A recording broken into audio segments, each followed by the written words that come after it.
या देवी सर्वभूतेषु माँ शैलपुत्री ब्रह्मचारिणी चंद्रघंटा कुष्मांडा स्कंद माँ कत्यानी कालरात्रि महागौरी सिद्धिदात्री रूपेण नमस्तै नमो नमः। सर्वमंगल मांगल्ये शिवे सर्वार्थसाधिके ओम शरण्ये गौरी नारायणी नमस्ते। ओम भूर्भुवः स्वः तत्सवितुर्वरेण्यं भर्गो देवस्य धीमहि धियो न प्रचोदयात्।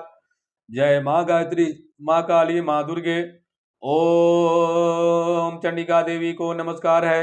मार्कंडेय जी कहते हैं, विशुद्ध ज्ञान ही जिनका शरीर है, तीनों वेद ही जिनके तीन दिव्य नेत्र हैं, जो कल्याण प्राप्ति हेतु हैं तथा अपने मस्तक पर अर्धचंद्र का मुकुट धारण करते हैं, उन भगवान शिव को नमस्कार है।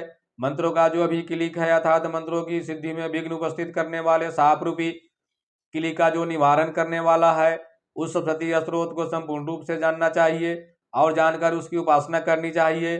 यद्यपि सप्तती के अतिरिक्त अन्य मंत्रों के जप में भी जो निरंतर लगा रहता है, वह भी कल्याण का भागी होता है। उसके भी उच्चाटन आदि कर्म सिद्ध होते हैं तथा उसे भी समस्त दुर्लभ वस्तुओं की प्राप्ति हो जाती है। तथा भी जो अन्य मंत्रों का जप न करके केवल इस सप्तती नामक स्त्रोत से ही देवी का स्तुति करते हैं, उन्हें स्तुति मात्र से ही सच्चिदानंद स्वरूपिणी देवी सिद्ध हो जाती हैं।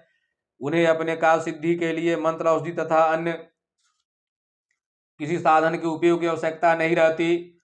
बिना जप के ही उनके उच्चाटन आदि कर्म सिद्ध हो जाते हैं।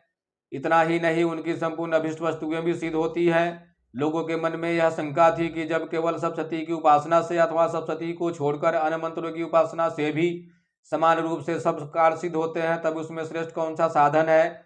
लोगों की शंका को सामने रखकर भगवान शंकर ने अपने पास आए हुए जिज्ञासुओं को समझाया कि यह सप्तती नामक संपूर्ण स्त्रोत ही सर्वश्रेष्ठ श्रेष्ठ एवं कल्याणमय है।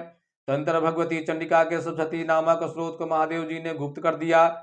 सप्तती के पाठ से जो पुण्य प्राप्त होता है, उसकी कभी समाप्ति नहीं होती, किंतु अन्य मंत्रों के जप जन पुण्य की समाप्ति हो जाती है।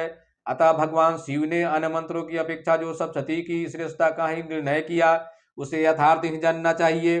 अन्य मंत्रों का जप करने वाला पुरुष भी यदि सप्तती के स्रोत और जाप का अनुष्ठान कर ले, तो अभी पूर्ण रूप से कल्याण का भागी होता है। इसमें तनिक भी संदेह नहीं है। जो साधक कृष्ण पर की चतुर्दशी अथवा अष्टमी को एकाग्रचित होकर भगवती की सेवा में अपना सर्वस्व समर्पित कर देता है और फिर उसे प्रसाद रूप से ग्रहण करता है, उसी पर भगवती प्रसन्न होती है, अन्यथा उनकी प्रसन्नता नहीं प्राप्त होती। इस प्रकार सिद्धि के प्रतिबंधक रूप क्लिक के द्वारा महादेव जी ने इस स्रोत को क्लिक कर रखा है, जो प्रोक्त रीति से निष्क्लीन करके इस सप्तती स्रोत का प्रतिदिन स्पष्ट उच्चारण पूर्वक पाठ करता है, वह मनुष्य सिद्ध हो जाता है। वही देवी का पार्षद होता है, वही गंधर्व भी होता है। सर्वत्र विचरते रहने पर भी संसार में उसे कहीं भी पराजय नहीं होता। वह मृत्यु के बस में नहीं पड़ता तथा देह त्यागने के अंतर मोक्ष प्रदान कर लेता है। अतः किली को जानकर उनका परिहार करके ही सप्तती का पाठ आरंभ करे। जो ऐसा नहीं करता उसका नाश हो जाता है। इसलिए किलिक और निष्क्लीन का ज्ञान प्राप्त करने पर ही यह स्रोत निर्दोष होता है और विद्वान पुरुष इस निर्दोष स्रोत का ही पाठ आरंभ करते हैं। स्त्रियों में जो कुछ भी सौभाग्य आदि दृष्टि गोचर होता है, वह सब देवी के प्रसाद का ही फल है। अतः कल्याण में यह स्रोत का सदा जप करना चाहिए।